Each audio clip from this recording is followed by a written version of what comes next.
Daniel looked up at the night sky and wished upon no star in particular, never to feel alone again.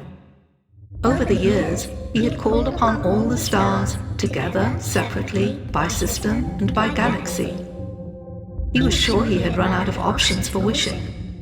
But as these last hopeless words left his mouth, shimmering trails of cosmic dust appeared to glow anew in reply and filled his lonely heart with an unfamiliar warmth. It can't be, he thought. Childish dreams and more petty wishes, he said aloud to the fireflies. They shone and fluttered around him before leaving to take the day's shelter in the brush by the pond. Daniel looked down and sighed. His mug of tea was cold now, no longer steaming. He'd been outside all night. The sun was starting to break through the horizon.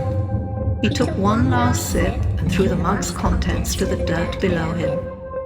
He rose from his cabin steps, stretched his tired back, and made his way inside his cabin to ready himself for bed. Tomorrow will be a long day, he thought. As the sun was setting, Daniel awoke to the sound of crickets outside his window.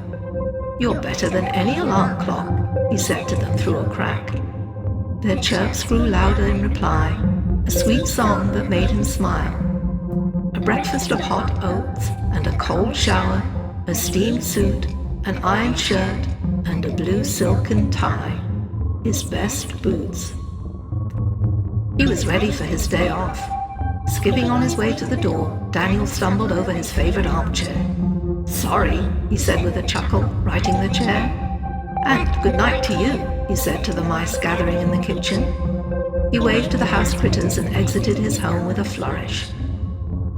Outside, a handsome black cat drank from a tin bowl on the porch. The cat purred as Daniel kneeled down to stroke its back. "Your mice friends are eating inside," he whispered. "If you leave them be, I'll make sure you get a nice full meal of your own from town." The cat meowed. "Good, we have a deal," Daniel said. The clouds were heavy and smelled of rain. Daniel couldn't remember the last time it rained at night while he could be outside to appreciate it. "I always miss the best storms," he said to the dark clouds, "but not tonight." What a blessing, he thought. Rain, fresh, sweet rain on my night off. I can't believe my luck. With a rumble of thunder, the first drops of a storm began to fall. Daniel whistled as he set off down the long winding path to the faraway village. The village shops had closed for the solstice, and the storm had chased away whatever merrymakers had clustered by the fountain during the day's festivities. Rats had emerged to delight in the scraps of abandoned food.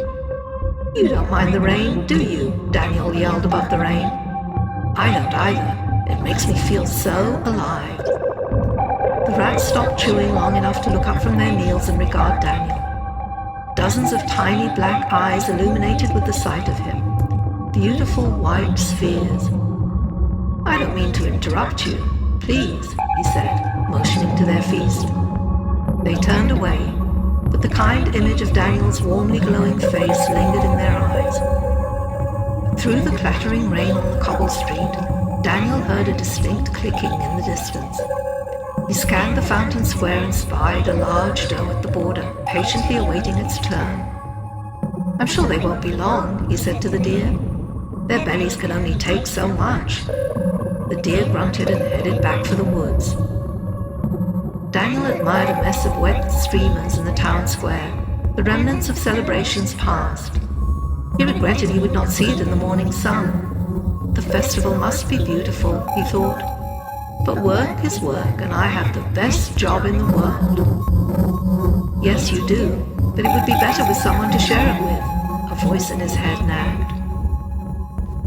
Daniel meandered about the empty square and wondered where he may find a friend to talk the night away. "The inn," he thought. "That's where my friends will be, supping on fresh breads and drinking hearty meads." His belly rumbled. The inn was closer than he remembered, and Daniel found it easily by the warm firelight that streamed through its thick glass windows.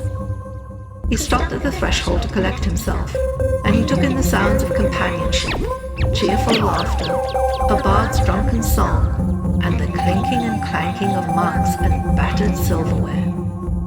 His heart fluttered. The stars were right. Tonight my wish comes true. He pushed open the door. The music stopped. The bar had grown quieter than anything Daniel had ever experienced. Quieter than space, quieter than the most starless night. He felt cold, and for the first time he felt wet. He noticed how heavy his clothes felt, how his damp suit clung to his thin, bony frame. His tie was a noose that dangled from his throat. He couldn't breathe. "Abomination!" a woman cried. "Wicked! Wicked!" another voice yelled over her. Before Daniel could blink, a cacophony of fearful insults filled the bar. A piece of bread careened across the inn and struck Daniel's chest. "Out!" the bartender said as he leapt over the bar with a weapon in hand. In the commotion, Daniel heard the scraping sounds of swords unsheathing, and he felt danger for the first time in a long time. He held his hands up to the mob as if to explain, as if they would listen. But they wouldn't listen. They didn't want an explanation. He had no choice. Daniel ran from the inn. The angry villagers gave chase until they reached the village borders, celebrating their conquest. Daniel hid in the branches of a tall tree. He didn't understand, but he swore to never set foot in the village again. The rain had stopped now, and some stars began to peek through the slowly parting clouds. "You lied to me," he said to the stars as tears filled his eyes. "I'm as alone today as I've ever been." Daniel waited until daytime to make his way home. The winds dried his clothes and refreshed him as he hiked home. He arrived at a clearing and admired his cabin glimmering in the daylight. His stomach churned. "I've never been happier to be home," he thought. "I so badly want this day to end." He walked to his porch steps and sat to collect himself. The black cat emerged from hiding with a long stretch and nestled beside Daniel. "I made you a promise," Daniel said to the cat, "and I couldn't keep it." A low groan interrupted his conversation. Nearby, the doe from town approached with hesitation, carrying a small bindle in its mouth. The cat hid behind Daniel. "It's okay," Daniel said. In the deer's wake, dozens of rats scurried down the path to Daniel's home. "Sweet creatures," Daniel said. "What brings you here?"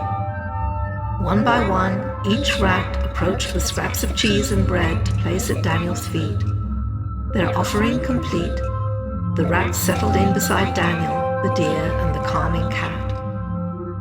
Daniel heard a scratching at the door behind him. He cracked the door and saw the mice had arranged their leftovers on the table. "You did this for me?" he said. The creatures on his porch waited by the door, joined now by the fluttering fireflies. "I'll make a fire so we can all dry off," he said. "With all of this food, Mr. Cat, it seems like we can have quite a feast after all. If we could only have some music, our gathering would be complete. Come in, everyone. Eat." It was then the crickets began to chirp Daniel's favorite song. He looked around his warm home to all of his friends. He felt complete. It seems the stars were right after all, he thought. Daniel went outside. He thanked the rising sun, the blowing winds, and the parting clouds, and the bright stars he knew would always be there beyond them.